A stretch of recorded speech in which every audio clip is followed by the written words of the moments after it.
Serikat Setan Merah. Bagian 4.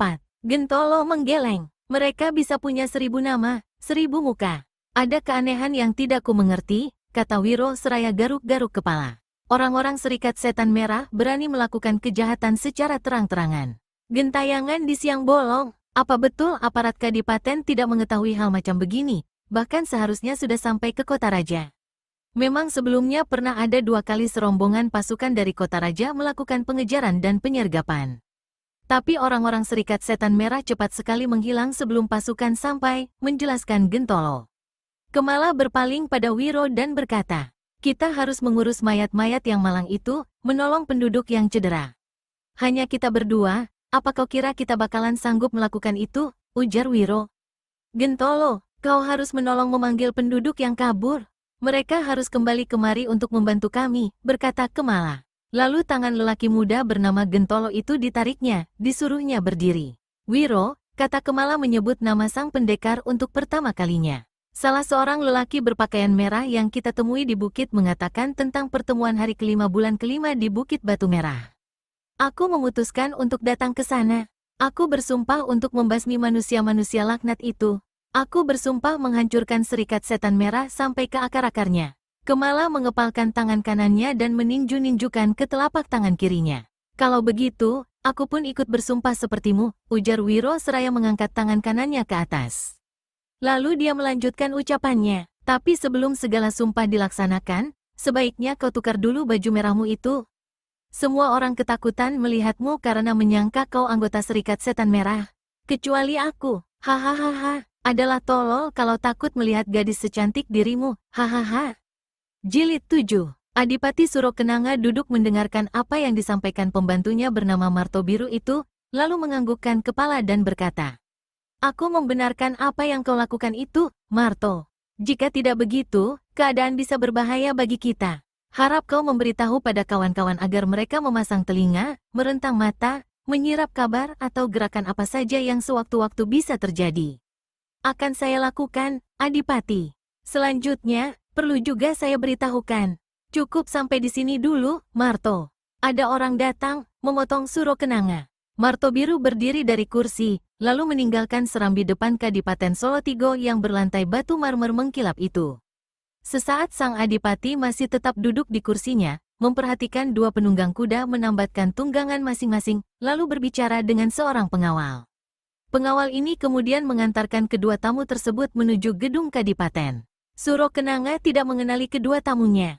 Yang berjalan di sebelah depan adalah seorang gadis cantik jelita berpakaian kuning, rambutnya yang hitam berkilat dikuncir di belakang kepala. Langkahnya ringan dan gerak-geriknya menjelaskan pada sang Adipati bahwa gadis ini adalah seorang dari rimba persilatan. Di belakang sang dara melangkah seorang pemuda gondrong, tampangnya seperti orang tolol dan celangak-celinguk sambil sesekali menyengil. Gedung Kadipaten ini luar biasa bagusnya. Tak pernah aku melihat gedung sebagus ini sebelumnya, terdengar pemuda gondrong itu berkata sambil berhenti sejenak dan memandangi bagian depan gedung, mulai dari atap sampai ke tangannya yang berkilat. Dara berpakaian kuning melangkah menaiki tangga, lalu berhenti di ujung serambi dan membungkuk pada Surokenanga yang duduk di kursi. Apakah saya berhadapan dengan Adipati Solotigo, Raden Surokenanga? Surokenanga bangkit dari duduknya, menatap wajah gadis yang menegurnya itu sesaat, lalu menjawab, benar, aku Surokenanga, Adipati Solotigo. Siapa dirimu? Apa maksud kedatanganmu kemari? Sang dara tersenyum, membuat Adipati jadi terheran. Rupanya paman lupa pada saya, ujar si gadis pula. Siapa kau ini sebenarnya gadis manis? Aku seperti, Surokenanga memijit-mijit keningnya. Kau, dia menunjuk-nunjuk, tapi tak berhasil mengingat atau mengenali siapa adanya gadis di hadapannya itu. Maka si gadis langsung berkata, saya Kemala, anak tunggal Suro Abang, kakak kandung Adipati sendiri. Adipati itu seperti terlonjak dari lantai. Astaga, ya Tuhan, kau rupanya, keponakan sendiri aku sampai tidak mengenali. Kedua orang itu sama melangkah mendekat, lalu saling rangkul. Adipati Surokenanga mengelus dan menepuk-nepuk bahu sang dara berulang kali. Di dekat tangga, pemuda berambut gondrong menggaruk kepalanya beberapa kali. Dalam hati dia menggerendeng, keponakan sih keponakan, tapi jangan main peluk lama-lama begitu. Kemala, terakhir sekali aku melihatmu 9, mungkin 10 tahun yang lalu. Ketika ayahmu mampir dalam perjalanan mengantarkanmu ke Kaliurang. Kau masih begitu kecil waktu itu. Dan sekarang sudah berubah menjadi seorang gadis cantik jelita. Jangan salahkan kalau tadi aku tidak bisa mengenalimu. Parasmu mirip ibumu. Apakah kedua orang tuamu ada baik-baik, Kemala? Saya belum sempat kembali pulang, Paman. Baru saja turun gunung dilepas Ki Ageng Kuncoro Bekti. Rupanya jadi juga kau berguru pada orang tua sakti itu. Ilmumu tentu sudah setinggi langit saat ini. Suro Kenanga tampak gembira sekali mendengar penjelasan keponakannya itu. Tak ada ilmu paling tinggi di dunia ini, Paman, kecuali ilmunya Gusti Allah, menyahuti Kemala.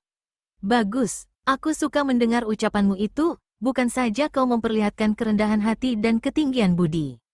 Tapi kau juga memperlihatkan rasa takwa dan iman pada Tuhan Yang Maha Kuasa. Sekarang kau akan kuajak masuk ke dalam menemui bibimu. Siapa pemuda yang datang bersamamu itu? Dia sahabat saya, Paman. Namanya Wiro, menerangkan Kemala. Mendengar orang memperkenalkan dirinya, Wiro Sableng maju ke hadapan Adipati Solotigo itu dan menjura dalam-dalam. Sang Adipati membalas penghormatan itu dengan anggukan kepala. Mari, Kemala, kita temui bibimu, kata Adipati kemudian setelah memberi isyarat pada Wiro agar duduk di kursi serambi depan itu.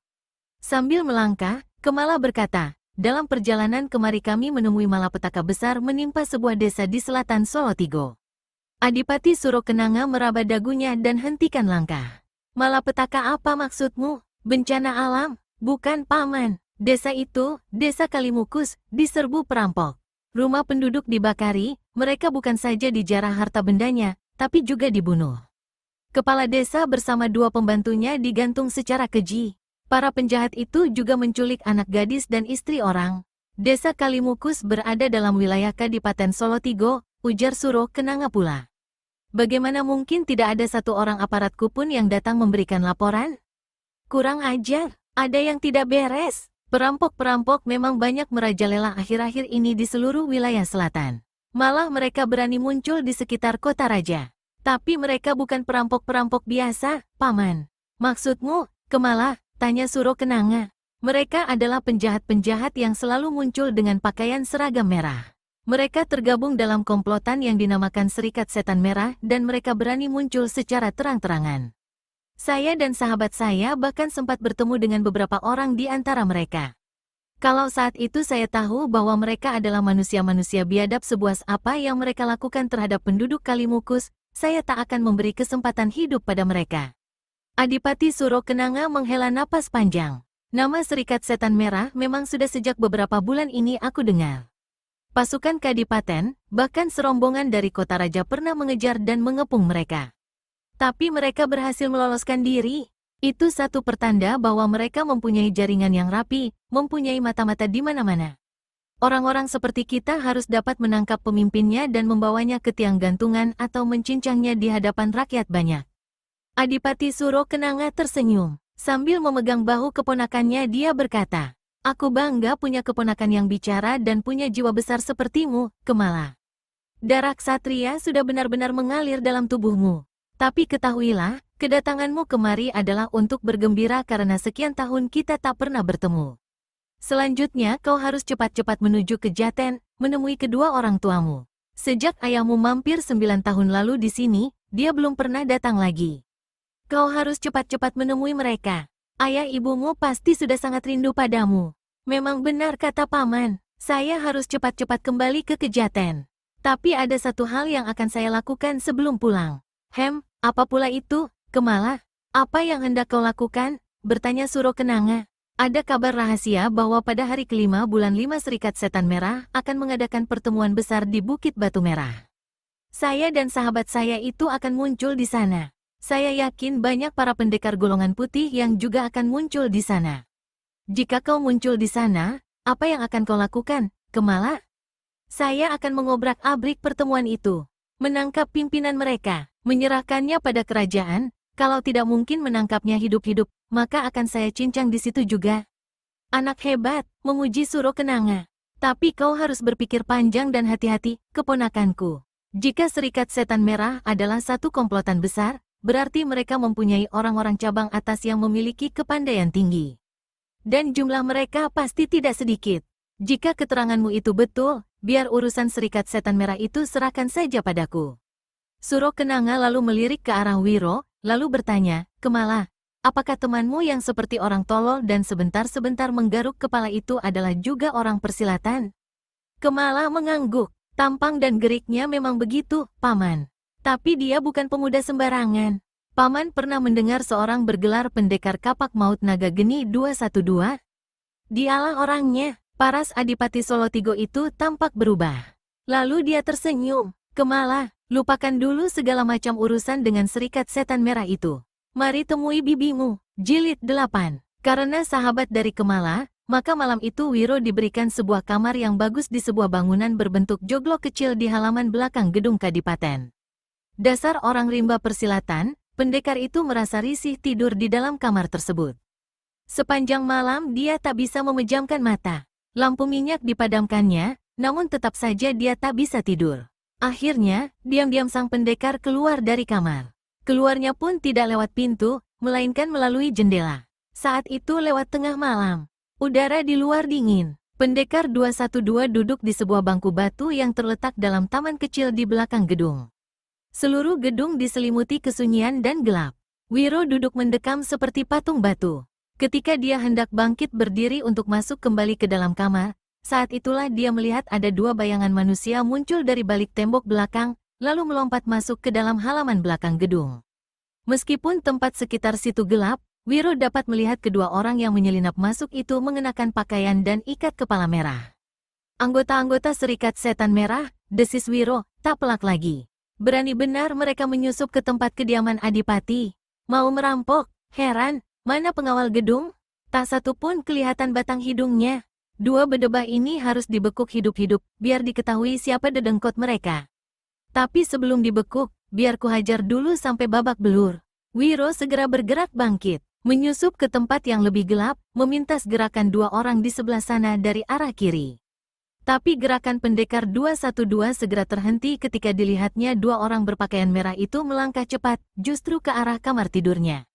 Di tangan masing-masing kini tampak terhunus sebilah golok panjang.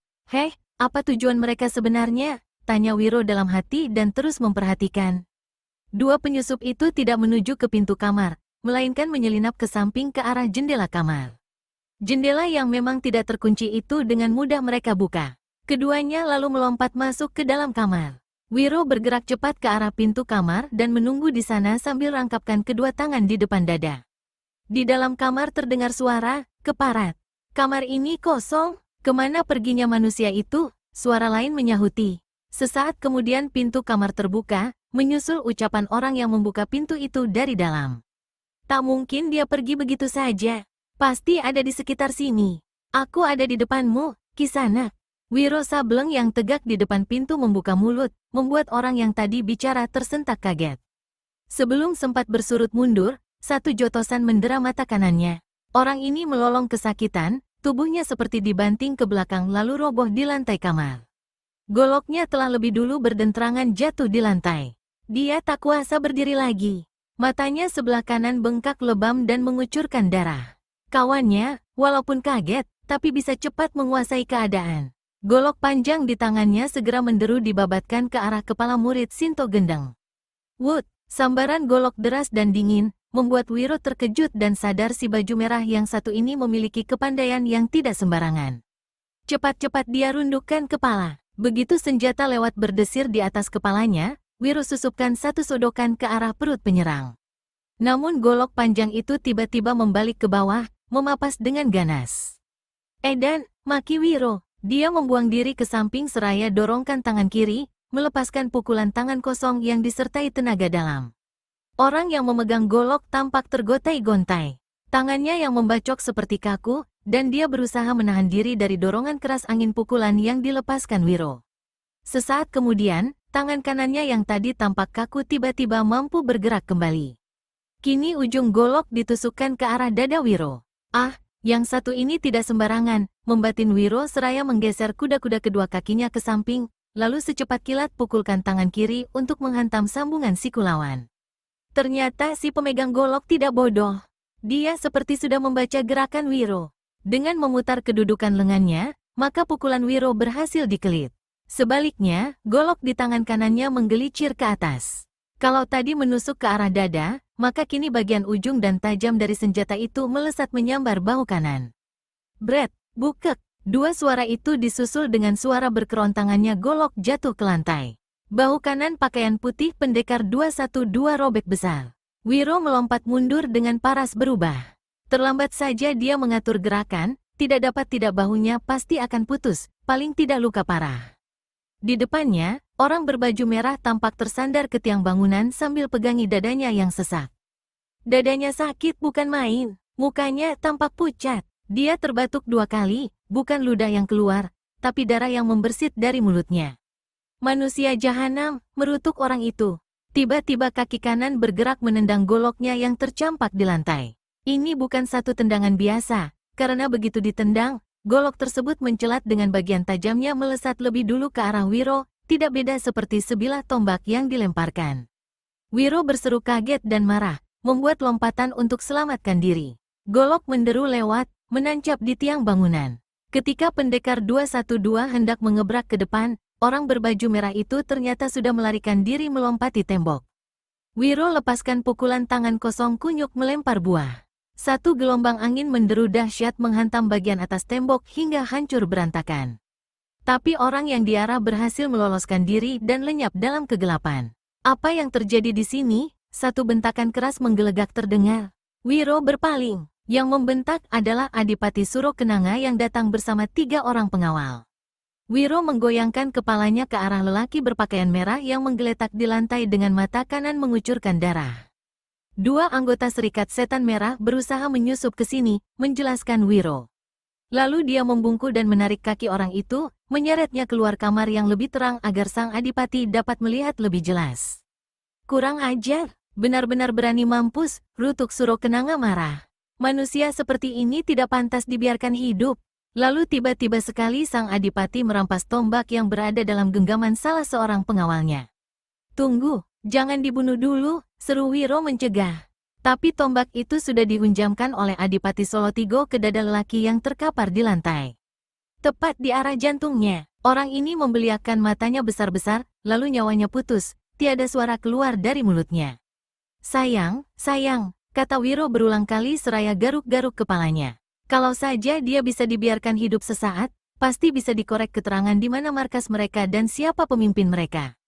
Sialnya lagi, yang satu tadi sempat melarikan diri. Pendekar 212 kembali garuk-garuk kepalanya. Jilid 9. Bukit Batu Merah terletak di kaki timur Gunung Merbabu, merupakan satu bukit tandus yang hanya ditumbuhi semak belukar liar, diseling-selingi oleh bebatuan berwarna merah. Pernah serombongan petani dari desa terdekat mencoba membuka semak belukar itu untuk bercocok tanam. Tapi apa yang ditanam di sana tak pernah bisa tumbuh, mati. Karena itulah tak pernah lagi ada orang yang mau pergi mendaki bukit itu. Hari itu hari kelima di bulan 5. Kalau tadi dikatakan tidak pernah ada orang yang naik ke atas bukit, maka hari itu adalah aneh. Sejak pagi-pagi sekali tampak belasan orang datang dari pelbagai penjuru, mendaki naik menuju puncak bukit. Ada yang berlari atau berjalan cepat, tapi ada pula yang melangkah santai, seperti tengah berjalan-jalan sambil menikmati pemandangan di bawah kaki bukit dan kaki gunung. Yang menarik perhatian ialah bahwa semua orang yang menuju puncak bukit itu mengenakan pakaian dan ikat kepala berwarna merah. Hari 5 bulan 5, itulah hari yang ditentukan oleh Serikat Setan Merah sebagai hari pertemuan seluruh anggota dan pimpinan mereka. Di puncak bukit Batu Merah sebelah timur tampak dibangun sebuah panggung kecil. Di atas panggung terdapat 3 buah kursi besar dan 5 kursi kecil yang dibuat dari potongan-potongan batang kelapa. Di depan panggung, di antara semak belukar liar, terdapat bangku-bangku panjang dalam jumlah banyak, juga terbuat dari batang-batang kelapa. Di ujung deretan kursi-kursi itu berdiri 3 orang berpakaian merah darah, menyandang golok di pinggang. Ketiganya bertindak sebagai penerima tamu. Setiap tamu yang datang dipersilakan ambil tempat duduk. Yang paling dulu datang diberikan tempat di deretan bangku sebelah depan, tetapi banyak tamu yang memilih duduk di bagian tengah atau sebelah belakang. Dari arah selatan lereng Bukit Batu Merah, 2 orang berpakaian merah berlari cepat menuju puncak bukit. Yang pertama seorang nenek berambut putih, bersarung tangan dan berkasut kain keras. Diikat pinggang pakaiannya tersisip sebatang tongkat bambu kuning sebesar ibu jari sepanjang 10 jengkal. Mendampinginya adalah seorang kakek yang juga berambut putih. Seperti si nenek, dia juga membekal sebatang tongkat bambu kuning dengan besar dan panjang yang sama. Kedua tangan dan kakinya juga mengenakan sarung serta kasut kain keras. Dari cara berlarinya si kakek, jelas bahwa salah satu kakinya pincang. Meskipun demikian, larinya bukan main cepatnya, hingga berulang kali si nenek tertinggal di belakang. "Wiro!" Tiba-tiba si nenek berseru. Yang diserunya tentu saja kakek pincang di depannya. Yang bukan lain memang adalah murid Sinto Gendeng, pendekar kapak maut naga geni 212 Wiro Sableng. Aku benar-benar jengkel dengan semua penyamaran ini. Kepalaku terasa gatal oleh jelaga berwarna putih ini. Mukaku terasa kaku oleh kanji dicampur bedak tebal. Benar-benar konyol. Wiro memperlambat larinya lalu menyahuti, lebih bagus konyol begini daripada mati konyol. Kau tahu, apa yang kita lakukan ini adalah memasuki sarang harimau. Sekali mereka mengenali kita, bisa berabe urusannya. Ah, ternyata kau sepengecut itu, ujar si nenek. Kemala, jangan sok jadi orang jago kalau hanya mencari penyakit, tukas Wiro Sableng pula. Penyamaran ini adalah satu-satunya jalan agar kita bisa menyusup masuk ke tempat pertemuan. Wajahmu dan tampangku sudah cukup dikenal oleh beberapa orang anggota Serikat Setan Merah yang kita temui di Bukit tempo hari. Kau mungkin akan disambut dengan segala penghormatan. Tapi aku, belum dipersilakan duduk, mungkin sudah mereka jegal lebih dulu. Lagi pula ada alasanku mengapa kita harus menyamar begini rupa. Si nenek ternyata adalah Kemala, keponakan Adipati Suro Kenanga dari Solotigo, murid Ki Ageng Kuncoro Bekti dari Ungaran. Katakan apa alasanmu itu, Sang Dara berkata. Tak dapat kukatakan sekarang, mengapa begitu, tanya Kemala penasaran. Aku takut terlalu lancang menduga-duga yang tidak karuan. Tapi sejak kejadian ada orang yang hendak membunuhku malam itu, aku punya firasat, jangan-jangan. Wiro tak meneruskan ucapannya. Kemala tambah penasaran. Jangan-jangan apa? Sudahlah, kita sudah sampai. Ingat, dalam segala hal aku yang akan mewakili bicara. Kau harus mengunci mulut rapat-rapat. Aku khawatir kau salah omong atau keterlepasan bicara. Kedok kita bisa terbuka. Kau mengerti? Hamba mengerti, Pangeran Sableng, jawab Kemala pula. Kau anak bagus, aku senang kau mau mengikuti usulku pura-pura pulang ke Kejaten dan bilang pada pamanmu bahwa kau tidak punya niat menghadiri pertemuan Serikat Setan Merah. Keduanya sampai di puncak bukit tempat pertemuan. 3 orang penerima tamu segera menyambut mereka. Salah seorang di antaranya segera mereka kenali, yaitu si kumis dan janggut pendek bernama Sangai. Di wajahnya masih tampak bekas-bekas hajaran Wiro tempo hari. Sepasang nenek dan kakek gagah. Atas nama pimpinan, kami mengucapkan selamat datang di Bukit Batu Merah. Tempat pertemuan yang bakal mencatat sejarah dalam dunia persilatan. Sangai selaku tuan rumah menyampaikan kata-kata sambutan. Lupa pada perjanjiannya, Kemala langsung saja ajukan pertanyaan. Siapakah pimpinan kalian? Wiro cepat menginjak kaki gadis itu seraya berkata. Maksud nenek peot pacarku ini, apakah kami boleh mengambil tempat duduk? Berlari jauh mendaki bukit benar-benar sangat melelahkan. Ah, jadi nenek ini adalah pacarmu, kakek gagah. Pasti kalian sudah lama berpacaran. Sangai berkata, mulutnya tersenyum, tapi matanya mengawasi kedua orang itu dengan tajam. Sudah, memang sudah lama kami pacaran. Dan SSSTTT, Wiro melirik ke kiri dan ke kanan, seolah-olah takut ada orang lain mendengar apa yang akan dikatakannya. Kalian mau tahu? Kami pacaran sejak masih muda hingga tua bangka begini rupa. Kami bukan pacaran. Tapi juga kumpul kebo. Hahaha. Wiro tertawa gelak-gelak. Hik. Kemala ikut-ikutan tertawa. Sangai dan kawan-kawan juga turut tertawa gelak-gelak. Kalian kakek dan nenek hebat. Sangai memuji. Lalu meneruskan, sesuai peraturan sebelum kalian mengambil tempat duduk, harap memberitahu siapa nama atau gelar kalian. Ah, sungguh kami tua bangka tidak tahu peradatan. Sudah diundang orang, tapi lupa memperkenalkan diri, menyahuti Wiro. Lalu dia memberi isyarat pada Kemala. Keduanya kemudian membungkuk dalam-dalam, lalu Wiro berkata, kami 2 tua bangka yang sudah bau tanah ini biasa dipanggil dengan gelaran sepasang tua bangka bertongkat bambu kuning. Lihat, senjata kami memang adalah sebatang tongkat bambu. Sambil berkata begitu, Wiro cabut tongkat bambunya dari pinggang. Entah kapan dia menggerakkan tangan, Tahu-tahu tongkat itu sudah menyusup di ketiak salah seorang anggota Serikat Setan Merah yang ada di samping Sang Ai. Orang ini sempat tersentak kaget. Wiro tarik kembali tongkat bambunya lalu mendekatkan ujung bambu yang tadi terselip di ketiak orang itu ke arah hidungnya. Huekek, ketiakmu bau amat, kata pendekar itu setelah lebih dulu keluarkan suara seperti orang muntah. Si nenek tertawa cekikikan, lalu tarik tangan si kakek dan mencari tempat duduk di antara para tamu. Sepasang tua bangka gila, maki anggota Serikat Setan Merah yang tadi ketiaknya sempat disusupi tongkat bambu. Mereka bukan manusia-manusia gila, menyahuti Sang Ai. Ketika keduanya tertawa gelak-gelak, lewat mulut mereka yang terbuka aku dapat melihat barisan gigi-gigi mereka. Rapi dan utuh, tak ada satupun yang ompong. Tua bangka seumur mereka mana mungkin punya gigi seperti itu? Beritahu kepala keamanan, awasi kedua orang itu dengan ketat. Bila mana pertemuan selesai, jangan izinkan keduanya pergi. Kita harus memeriksa mereka, kalau perlu menelanjanginya.